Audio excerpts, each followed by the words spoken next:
when you're not like other girls, in that standard way other young adult novel protagonists are not like other girls, and a mysterious but totally hot boy wrapped in bandages named Seth comes to your school, what should you do? Of course, you should fall in love with this clearly human boy. Hello, fellow book fiends. I am Ilyria, and for the second book review of this Spooktober, I'm turning to the young adult paranormal romance genre to read and review Unwrap My Heart, or It's Time for Mummies, by Alex Falcone and Ezra Fox.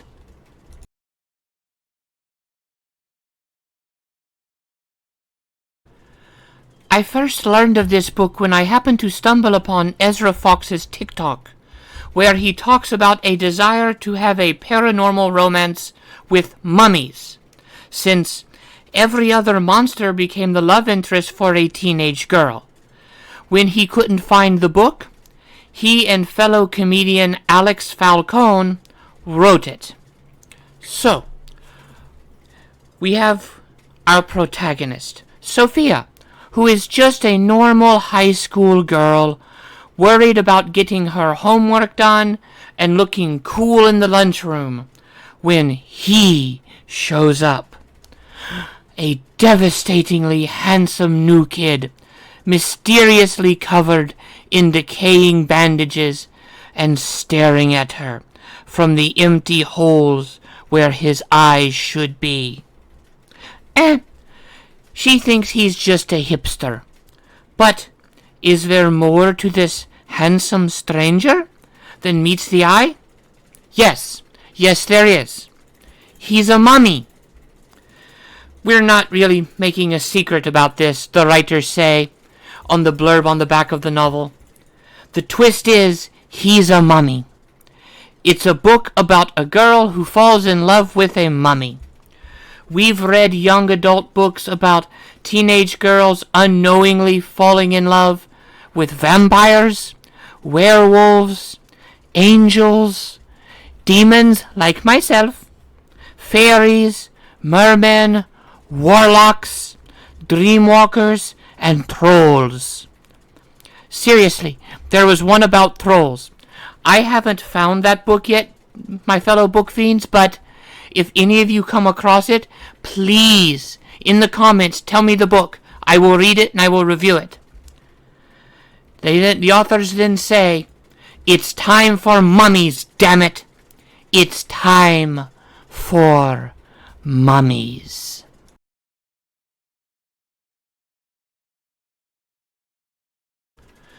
Okay, I'm not a fan of YA romances.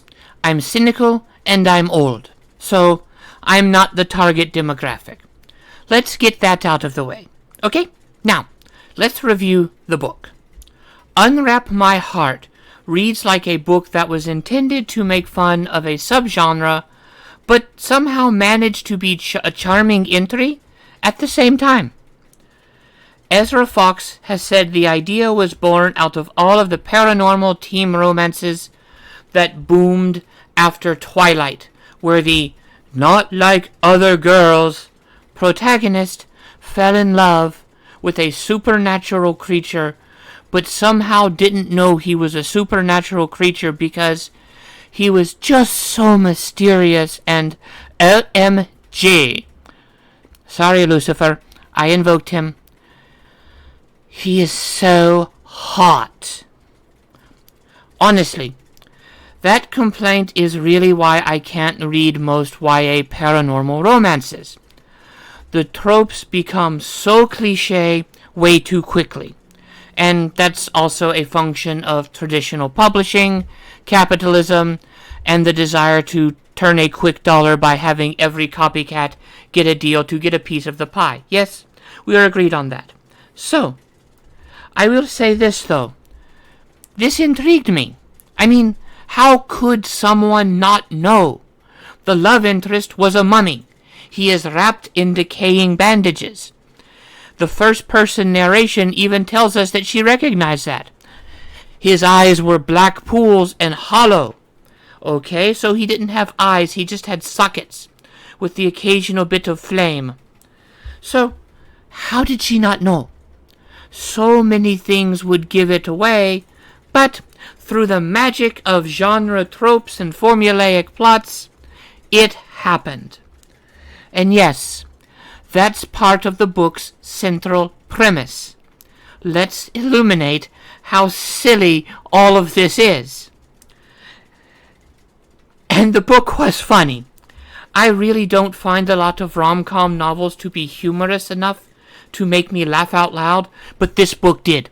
Seriously, there are a lot of mummy-related puns in this book. For that alone, it's worth a read. I will say, however, that the tone of the book runs the gamut from parody to satire to an almost self-aware recognition by the characters that the things they're going through only work in a romance novel. But it's never quite any one of those things.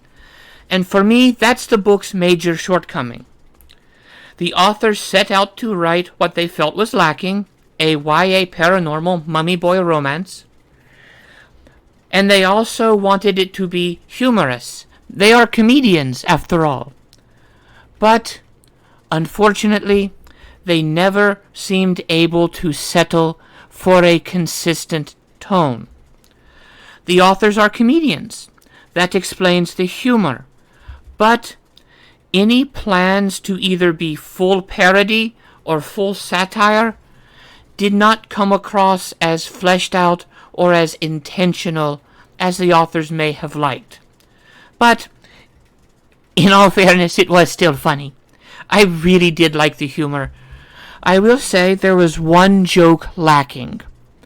And that one joke is something that could not have happened in a YA novel, because you would have needed a fairly detailed sex scene. And so, I must say what I was hoping would be something where in the heat of passion, Sophia says, "Yes, Daddy," and then Seth says, "I'm not your daddy. I'm your mummy." That is the one joke that I was missing. That joke would have earned an extra imp in the review.